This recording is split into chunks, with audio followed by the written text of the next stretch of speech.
এই বালের এক গরু নিয়ে জ্বালাই পড়েছি। যত সব জ্বালা সব আমার কপালে এসে জুটে, ঠিক মতো দুধও দিতে পারে না। কি হয়েছে রে লালটু?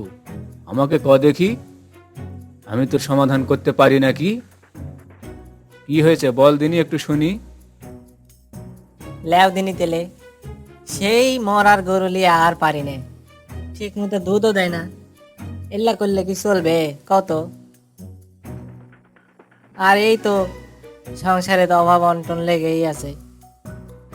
মনে যা কাউছে রে, মেরাও ফেলবার পারছি না, ছুঁয়া দিয়া যন্ত্রণাও সহ্য করতে পারছি না।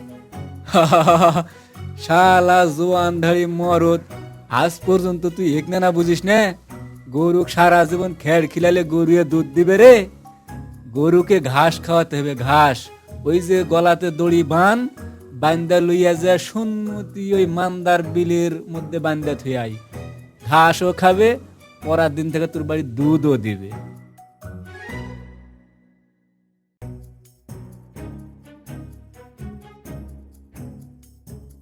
দেখ তো শালা পেলকুর ভাব, কি এমন বুঝলো এর ভিতর, দৌড়তে পারলে চলে গেল। এ কই রে লিলিপুটের মা, তাড়াতাড়ি বের হ। আগে যদি বুদ্ধিটা আমি জানতো বাবা, তাহলে পরে কি আজকে আর আমি এইরকম ঘাটটাই পড়ে থাকি? বের হ, বের হ, তাড়াতাড়ি বের হ। এই, তুমি কি পাগল টাগল হয়ে গেলে নাকি? ওরে শালি, পাগল বললু? তোর এত বড় সাহস! তোর দানা ঘোরা টাইনে ছিঁড়ে ফেলে দেবো রে আমি। এই মুহূর্তে বের হ। কি তুই বের হবি না? থাম, তোর গলা দড়ি বেঁধে টাইনে লিয়া যাবো, দুনিয়ার মানুষ দেখা মল লিয়া যাবো। পরে তখন কবু যে আমি খারাপ, এল্লা বললে আমি আর শুনবো না। কিন্তু এই তোকে আগাম কয়া দিল, যা সেটা তোর ব্যাপার, কিন্তু আমার ভবিষ্যৎ তো নষ্ট করবে দেবো না।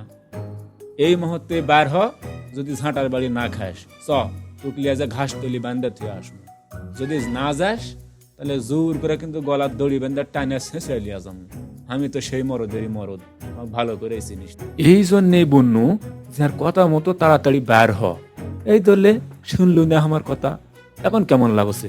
দুনিয়ার মানুষের মধ্যে দিয়ে শিয়াল কুত্তার সামনে দিয়ে তো গলা দড়ি লাগায় কুত্তার মতন টাইনে লিয়া যাচ্ছি, খুব ভালো লাগছে। এই জন্যে স্বামীর কথা শোনা লাগে, না শুনলে পরে এমনই হয়। তোদের মতন মেয়ের কপালে তো খালি এগলাই আছে, ঝাঁটার বাড়ি, লাত্তি গুড়ি, এগলাই। এগুলা ছাড়া তো আর জীবনে কিছু পাবো না। চ, এতই যখন শখ, টাইনে লিয়ে যায় তো ঘাসের মধ্যে বাঁধতে আসো। এই মূর্খর সাথে মনে হয় আর সংসার টংসার করা যাবে না। আমি সংসারে গেলে ঝামেলা আর নিতে পারছি না। তুই ভালো থাক বাবা, আমি চলে গেলাম তোর নানি বাড়ি। এলা আমাকে আর ভালো লাগছে না। আম্মা, তুই চিন্তা করিস না, বড় হলে এতই বেড়াবো, পালানোর হুঁশ পাবে না, বুঝলো? এখন বড় হওয়াতে লে লে লে, ভুল ভুল ভুল, থামলো কেন? আমার কাছে দেখে থামা যাচ্ছ? লে বল শুনি। যার জন্য করি চুরি, সেই বলে চুর।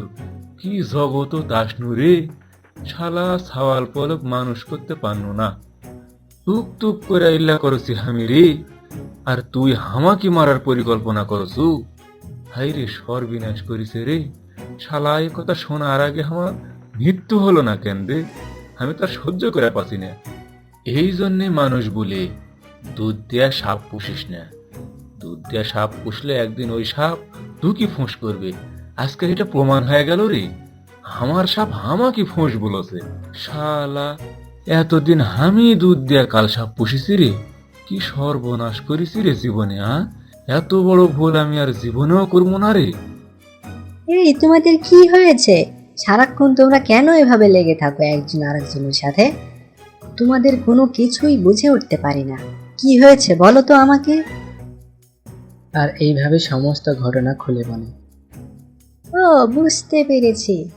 আরে গাধা মানুষ, ঘাস তো গরু ছাগলের খাবার, আর তুমি গরু ছাগলের খাবার মানুষকে কেন খাওয়াতে যাচ্ছ? মানুষের খাবার মানুষের মতো, গরুর খাবার গরুর মতো। গরুর দুধ না হলে ঘাস খাওয়াতে হয়, কিন্তু মানুষের দুধ না হলে তুমি কি মানুষকে ঘাস খাওয়াবে? মানুষেরও তো খাবার তালিকা আছে, শাক, সবজি, ডিম, এইগুলো বেশি বেশি করে খাওয়ান, তাহলেই তো দুধ হবে। ঠিক এইভাবে যখন বলে তখন চাষি ভাই ঠিকই বুঝতে পারে সবকিছু। বাহ, তুমি তো খুব ভালো বলেছ। আমি তো এইভাবে ভেবে দেখিনি কখনো। অনেক ধন্যবাদ তোমাকে। আব্বা, তাহলে কি এখন আমরা বাড়ি যাবো না কি করবো? আর এইভাবে তারা সবাই মিলে বাসায় চলে যায়। আর আজকের মনে গল্পটি এখানেই শেষ।